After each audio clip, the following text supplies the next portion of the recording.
السلام عليكم ورحمة الله وبركاته أحبابي في اليوتيوب. خلاص المرحلة الثالثة بدأت في كأس الأمم الأفريقية، ومين اللي هيتأهل مع المنتخب الجزائري والمنتخب المصري من المنتخبات العربية الست. المهمة صعبة، المهمة شبه مستحيلة لبعض المنتخبات. هل في مفاجآت في التوقعات النهارده في المرحلة الثالثة والأخيرة من دور المجموعات؟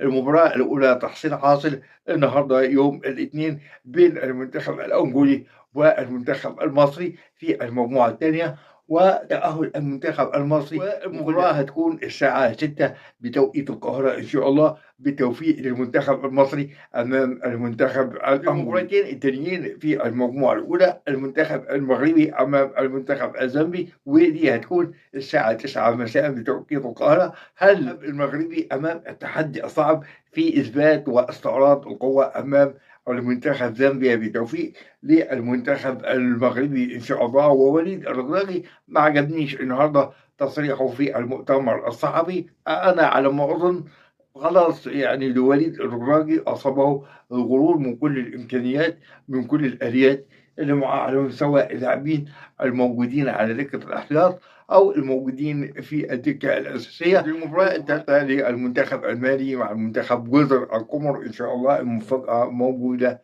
لمنتخب جزر القمر في التعادل أو الفوز على المنتخب مالي والتأهل بكل أريحية إلى دور ال 16. أما اليوم الثلاث الساعة 6 منتخب تونس ومنتخب تنزانيا إن شاء الله الساعة 6 إن شاء الله بأمر الله. كلنا في ظهر نزول قرطاج للأمور المهمة مش مستحيلة لنزول قرطاج وسامي الطرابلسي أمام المنتخب التنزاني. تعديل الأوضاع، تعديل الفنيات، تعديل التشكيل إن شاء الله بتوفيق لنصور قرطاج في التأهل لدور ال 16 والعبور من بوابة المنتخب الختام في دور المجموعات للمجموعة الخامسة المنتخب الجزائري أمام غينيا بيساو.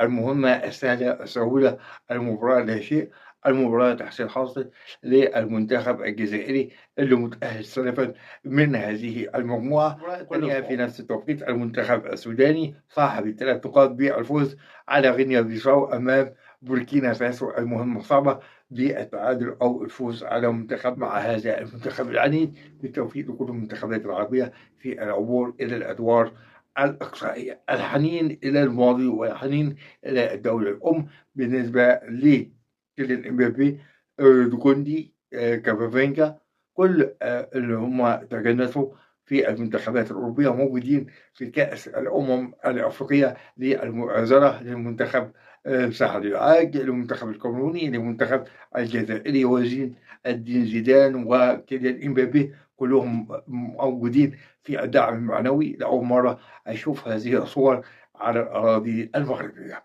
بالتوفيق لكل المنتخبات العربية، ودائما الدعم والمؤازرة من المجنسين في المنتخبات والدوريات الأوروبية مع المنتخبات الأفريقية في كأس الأمم الأفريقية. ما تنساش السبسكرايب وتفعيل زر الجرس والاشتراك في القناة واللايك المتين الحزين لهذا الفيديو. شكرا جزيلا.